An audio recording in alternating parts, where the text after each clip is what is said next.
Hello and welcome to the very first English program here at Ikiago Web TV.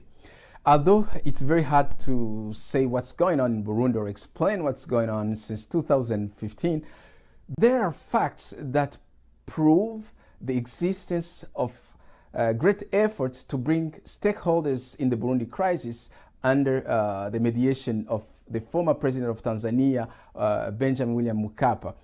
And among those devoting themselves to peace process in Burundi is our special guest, Mr. Claude Nkundwa. Mr. Claude Nkundwa was recently selected to receive an award for peace building. So please welcome our guest, Claude Nkundwa. Nkundwa, how are you doing? I'm doing well. Okay, thank you very much. How is Kigali treating you? Mixed feelings. It's beautiful where we are. It's peaceful. There's so much security. A lot of things to enjoy, but then think about what's going on at home. Sadness and kind of hopeless, but also a lot of responsibilities. Great. So try to introduce yourself to those who don't know you. My name is Claude Nkundwa. I'm a Burundian who was born in Burundi and lived in Burundi. And the only country that I lived in was the United States, only just for 3 years. Mm-hmm. And today, currently based in Rwanda, where I try to continue supporting Burundi peace process. I'd see the outcome. People call me peace activist. It came out from media. Myself as a peace building practitioner. Okay. But peace activist also is good. I like it. So I take it. That's who I am. Oh, okay. Great. So you have been recently selected for the Peace Award. How do you feel? Well, I feel encouraged, indeed. I feel encouraged when you are in this world, when you think that apparently we are not paying so much attention to international community despite the danger people are facing, and you realize that people from other side of the world are just thinking about you, and they know what you're doing, and they want to encourage what you're doing. Yes. It's really encouraging, but it's also humbling. It's also humbling because I know those who see what I'm doing, they appreciate, but I know also other people who are really doing greater things that I think should have this prize more than I deserve. But I take it in their behalf. Great. So considering the socio-political environment Burundi, how did you come to overcome some obstacles, I mean, to get to where you are now in terms of accomplishments? It's a process. Like many people, other people in my generation were born in Burundi and have faced this historical trauma and atrocities that started since independence. And people just have different attitudes and decisions on their lives. Yes. I think me as a person have been affected even before I was born. Like my parents also experiencing the genocide of 72, and me experiencing the killings that happened in 93, and then swimming in all of that. Then coming to the point of seeing that there must be a generation that needs to stand for these people, because the people of Burundi are unique in the world. Yes. And knowing that I'm a Burundian, I know that it is my responsibility to honor my people in the world and to make sure that this cycle of violence that started since independence should be stopped on my generation. So there is a long process of sadness, of processing the trauma and trying to transform it instead of transferring it. And then coming to the point of think about the skills that I need, the power that I need, and the competencies that I need, and then Yes. put myself to education process and coming up to the point that I can contribute to this level. So it's a long journey, but it's still long because there's a lot of things to do ahead. So even though I'm receiving this award, I don't think we have yet started. It's still the beginning. There's a lot to do because there's a lot of challenges, a lot of issues to deal with in Burundi. Yes, actually, I have a question about that because it seems like your main goal is sustainable peace for Burundi. Yeah. Am I right? Yes, it is. So, do you think this sustainable peace for Burundi, is it something that's possible? And if so, is that something that will be in a near future, or it will be a very long process? Okay, first of all, I want to express from within my heart that I strongly believe that achieving sustainable peace in Burundi is possible. It is possible because I've seen some initiatives taken by our forefathers and something has been done. So we have a lot of examples of leaders in different generations who have taken different initiatives and something has been done. So when we came to 2000, to the year of 2000, after a long time of civil war, and actually a war based on ethnicity, I saw Burundians in different ethnic groups during atrocities being able to come together and to talk about the history openly and supported by international community, and have come to an agreement that finally traced a way of Burundians to live together in their diversity. And it brought something greater that many people are not seeing today, but really that it's really encouraging. So if you see that the crisis that we are facing since 2015, when you see the different efforts that some spoilers have taken to divide Burundians into ethnicities, and you see how Burundians have resisted, I think it's something great to appreciate and to realize that we can build on.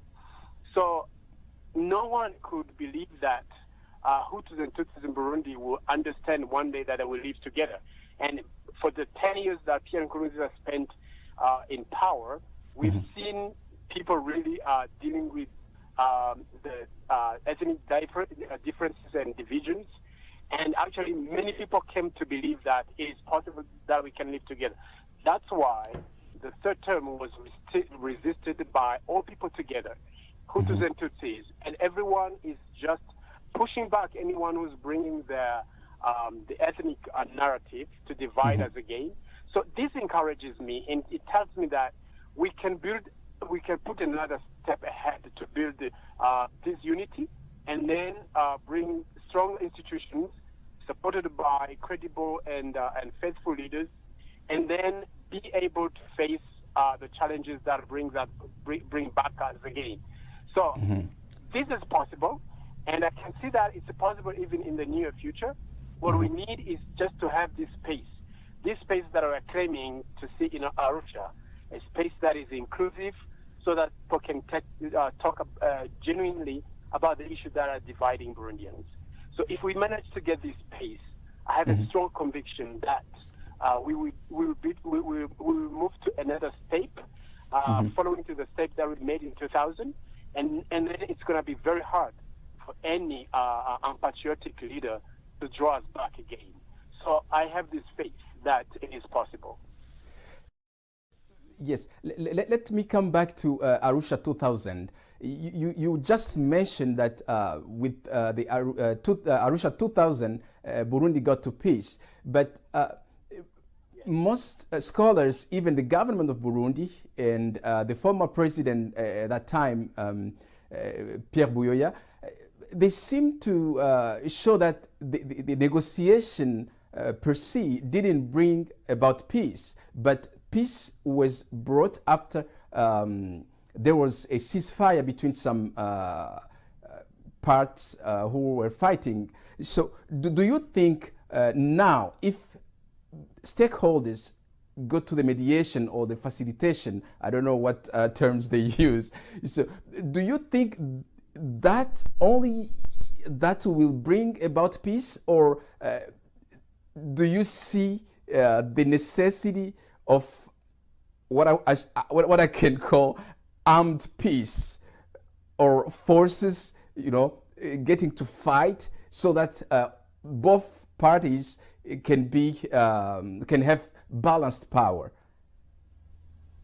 Okay, first of all, let me tell you that I think everyone who believes that in non-violence in Burundi is trying to work as hard as possible to make sure that we don't go to this level of fighting. Because once we get to this level of fighting, the issues are going to be more complicated than what we're dealing with now. That's why some people may wish this, because they need a quick solution, because the fight has been too long. But I'm telling you, what people are going to realize is that once we allow this step to be done, then it's going to be hard even to know where we started by. And that's why I'm a part of the group of people completely trying to do or oppose this war issue. And if it has to happen, then we must be ready to make sure that we don't go to the cycle of violence when you find the friends become enemies and the enemies become friends, because that's what happens when you allow violence. Yes. So, coming back to where you try to get the lesson, like in 2000, that 2000 peace agreement were not the one that achieved the peace, but rather the ceasefire. I think it's a wrong assessment of people. What made the war continue after the signature of Arusha peace agreement in 2000, it was because of exclusion. The exclusions of the group that time didn't allow the immediate results after the signature. So he had the signature of Arusha peace agreement then had to be sustained, but other contacts and dialogues and meetings to make sure that it's completely achieved. So the ceasefire is not another accord. It was just like a rule for inclusive approach. But maybe what people are missing is that when they're saying that now we are going back to war because the Arusha peace agreement was not strong, now this is what was the wrong measure when we think about implementation. So Arusha peace agreement had some strong conclusions, and one of them was the transition justice mechanisms. The transition justice mechanism that had to deal with the reconciliation and justice. And the justice dimension has been threatening to all politicians, starting from Buyoya to Ndayizeye and Pierre Nkurunziza. This chapter has been a very threatening one. Everyone tried to control it and own it. And in my view, it is the main reason that Pierre Nkurunziza could not step down, because the justice dimension was going to bring him to ICC. And I think everyone is just afraid of that. But this is a part of the history that we have to cross. And I call the new generation to be committed to be able to take this, because we cannot run away from this. Because if we run away from justice, justice for the victims and justice for the crimes that was done in the past, we are running away from the history and we never see peace. So that's why I want that in the Arusha peace agreement of now, we have to make sure that we know the clear guarantee of implementation of the Arusha peace agreement. Good. So some say that most peace activists who are living outside of Burundi, mostly refugees and members of civil societies who also are in exile, all of them are considered as members of the opposition by the government and its allies. You may be among those. What do you think about that? Yeah, well, we are just opposing a decision of a leader, and he has to defend himself. And by defending himself, he will have to call you whatever he wants. But honestly, my goal and the goal of the people who share my perspective. They are not people. Of course, we are opponents. It's not negative in this context. I'll be very sad when people call me a neutral person, when people are dying, when gross crimes are being committed, when such horrible things are happening in Burundi, when you have hundreds of thousands of people out of Burundi, and you say that I'm a neutral, that would mean that I'm irresponsible. So if you call me an opponent, it means I'm opposing what's going on. I'm opposing the reason why people are being killed, the reason why people are fleeing. But if you call me an opponent because I want the Nkurunziza to leave so that I can take over, that is unfair for me. It is unfair for me. It is not my dream.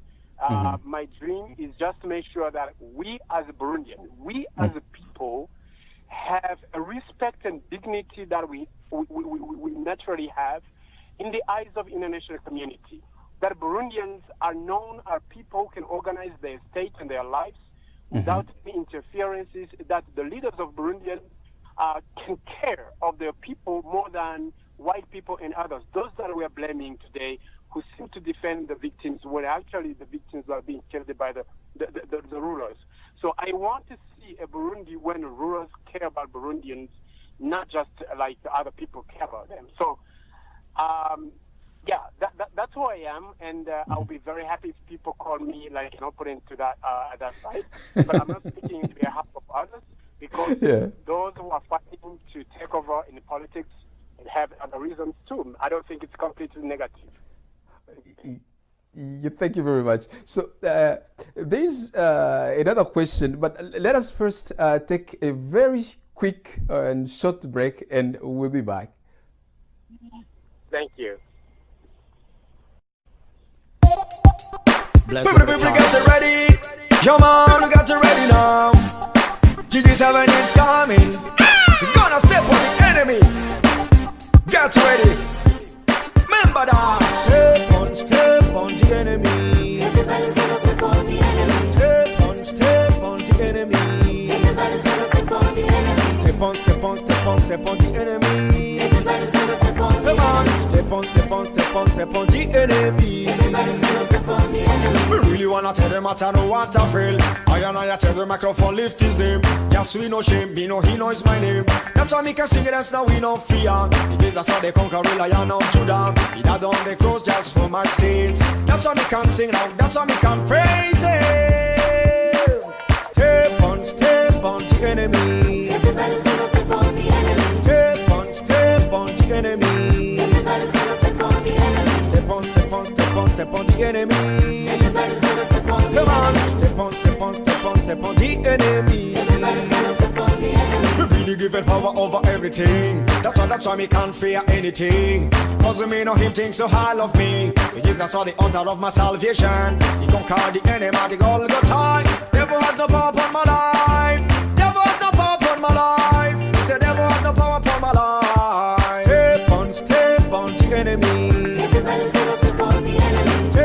Step on the enemy. Everybody's gonna step on the enemy. Step on the enemy. Everybody's gonna step on the Come on, enemy.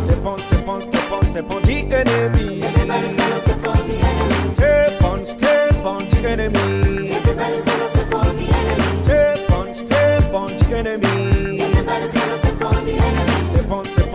Step on the enemy. Everybody's gonna step on the Come on, enemy. step on the enemy. Everybody's gonna step on the enemy. People got you ready. People got you ready now. GG7 is coming. Excuse me.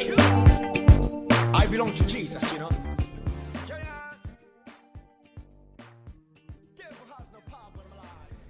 Here we are again in the second part of this program. I'm with Claude Nkundwa, who's a Burundi peace activist, and he was recently selected to receive a peace award by the Center for Justice and Peace Building in the United States of America.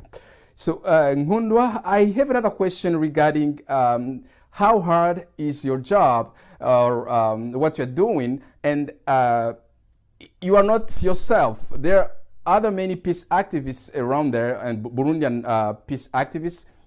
recently there is this activist Karine Kaneza, who was barred from the UN meeting, and I do believe it was a United Nations Security Council meeting, and Russia opposed or objected her participation.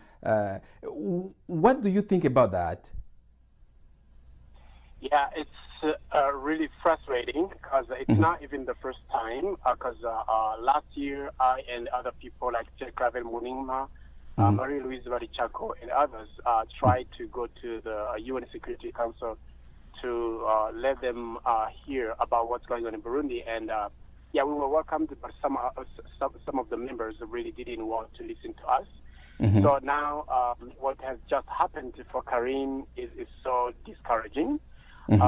So it's really sad to see that after 2 years we tried to give them the reports. The Secretary General have given them a report about what's going on now with a clear language and affirmative statements, and is still seeing Security Council members really behaving like that. It's discouraging, but we will not be discouraged. We will continue to meet them and talk to them, and we hope they are going to change position. So that's one of the obstacles, especially as civil society. So I will first explain the challenges that we have first in the region. The region where civil society seems not to have really a good it's not well accepted by the states. For example, we've been trying to take part in negotiations, and we've never been received, whether by President Museveni or the facilitator from President of Tanzania, Mkapa. So it's so challenging, and this is concerning to us because their political beliefs may also lead Burundi to have a half peace, not really a durable peace as we want. Because once they allow only political figures in negotiations, these guys are going to negotiate only positions and interests. So it is only civil society will have to bring to the table the real needs of people. And the real needs of people, it's not the mixture of government or transitions of elections only, but it is to ensure that the rights and the needs are met. And the need of justice is met, the need of freedom is met, the need of rights participation in politics and freedom of association is met, like the media are restored. I mean, that there is a created space for democratic advancement in Burundi, and where everyone feels they belong to Burundi, where they feel that the government is for all people, and that security forces belong to all people. So if they don't do that, it's going to be a shortcut, and that's going to be difficult. But we are continuing to push. We're even organizing some visits in different to different authorities in this region, and we continue because this is what is going to ensure that there is success of talks. So those are those obstacles that we have in the region, in the UN, and also some other countries who seem not to understand clearly the context. And the civil society is now made by refugees. They don't have enough means to be able to do all those maneuvers and organize a lot of contact. But we're doing our best. So, but we hope that we'll be dealing with all these obstacles in the very near months. And by like 3 months come, we hope that we'll be able to do what we think we need to do, and that we'll be able to talk to who we can talk to. Even to Russia and China, we would be able to talk to them. No one is not going to close the door forever. We will going to make it. Yes, so thank you very much. Yeah, you were talking about challenges and hardship. I understand, and I read somewhere specifically about you that you have been working for so long as an independent, so you didn't have any organization that you were working with. How hard was that, and do you have now some financial support, or do you need some financial support in your daily work? Yeah, first of all, the fact of working as an independent was my choice because my assessment was that if you really have a bigger vision, if you what you aim is for the society, once you work in the name of an organization, you get stuck in a competition with other organizations. So you have some you work with and some you don't work with. And also it's easy to have a perception of interest, conflict of interest, and that doesn't allow a movement. So my strategy was not just was just giving up working with organizations, but just work with all those organizations, try to see what they need and try to provide them, and then see where there is a collectivity of organizations and try to penetrate in it and then try to see to contribute. So then it came a time that my contribution was appreciated by the other movements and organizations, and finally decided to put me in a position where my contribution will have more legitimacy and power. So that's why I was nominated as executive secretary of this Burundi citizen synergy that we formed, and this of course is going to push me to try to see how to capacitate these groups and how to catalyze these movements. So I work as a catalyzer. So now, as a catalyst. So now what I'm going to do is to see how to overcome those obstacles and challenges. Of course, finances is one of the obstacles. And that's a part of my team today. So in May, I'll be in the United States to try to contact different organizations to see if we can have those kind of resources, networking resources, financial resources, and and then come and see if we can have more power and energy to work together as a movement. Thank you very much. Congratulations again for being selected for the 2017 award, and thank you very much for accepting, to be with us here in this program today again. Thank you very much for honoring me. Thank you. So, dear viewers, thank you very much for subscribing to our YouTube channel. Also, to have liked our Facebook page and follow us on Twitter. Thank you again. See you next time. Bye.